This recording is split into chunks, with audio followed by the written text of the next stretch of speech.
പുതിയ ക്യാപ്റ്റൻ സൂര്യകുമാർ യാദവിന്റെ കീഴിൽ ടീം ഇന്ത്യ വിജയത്തോടുകൂടി ആരംഭിച്ചിരിക്കുകയാണ്. ശ്രീലങ്കയ്ക്കെതിരായ 3 മത്സര T20 പരമ്പരയിലെ ആദ്യ മത്സരം ടീം ഇന്ത്യ മികച്ച തിരിച്ചുവരവിലൂടെയാണ് ഇപ്പോൾ സ്വന്തമാക്കിയിരിക്കുന്നത്.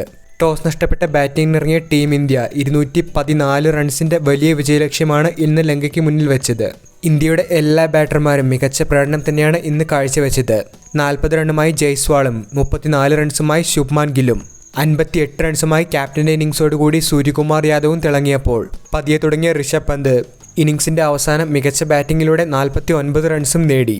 ഒരു ഘട്ടത്തിൽ 220 മേലെയൊരു ടോട്ടലിലേക്ക് ടീം ഇന്ത്യ നീങ്ങുമെന്ന് തോന്നിപ്പിച്ചുവെങ്കിലും പതിരാണയിലൂടെ മികച്ച തിരിച്ചുവരവ് തന്നെയാണ് ഇന്ന് ലങ്ക അവസാന ഓവറുകളിൽ നടത്തിയത്. അക്സർ പട്ടേലിന്റെ 6റോടുകൂടി ടീം ഇന്ത്യ 213 റൺസിലാണ് ഇന്ന് ഇന്നിംഗ്സ് അവസാനിപ്പിച്ചത്. മറുപടി ബാറ്റിംഗിൽ ലങ്ക ഒരു ഘട്ടത്തിൽ വിജയത്തിലേക്ക് നീങ്ങുമെന്ന് തന്നെയായിരുന്നു തോന്നിപ്പിച്ചത്. ഓപ്പണർ നിസംഗയുടെയും കുശാൽ മെൻഡിസിന്റെയും മികച്ച ബാറ്റിംഗ് പ്രകടനം തന്നെയാണ് ലങ്കയ്ക്ക് ഇന്ന് ആധിപത്യം നൽകിയത്. രണ്ടാം ഇന്നിംഗ്സിൽ ആദ്യ 10 ഓവറിൽ ലങ്ക മികച്ച സ്കോറിലേക്ക് എത്തിയിരുന്നു.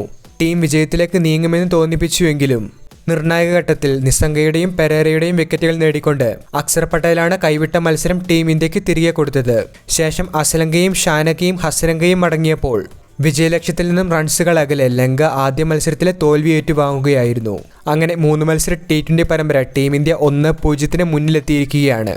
പ്രധാന കോച്ചായി ഗൗതം ഗംഭീർ എത്തിയതിനു ശേഷമുള്ള ആദ്യ മത്സരം എന്ന നിലയിലും T20യുടെ long time captaincy Suryakumar Yadav ഏറ്റെടുത്തതിന് ശേഷമുള്ള ആദ്യ മത്സരം എന്നുള്ള നിലയിലും ടീം ഇന്ത്യ ഏറ്റവും മികച്ച ഒരു തുടക്കം തന്നെയാണ് ഇപ്പോൾ സ്വന്തമാക്കിയിരിക്കുന്നത്. രണ്ടാം T20 മത്സരം നാളെ വൈകിട്ടാണ് നടക്കുന്നത്.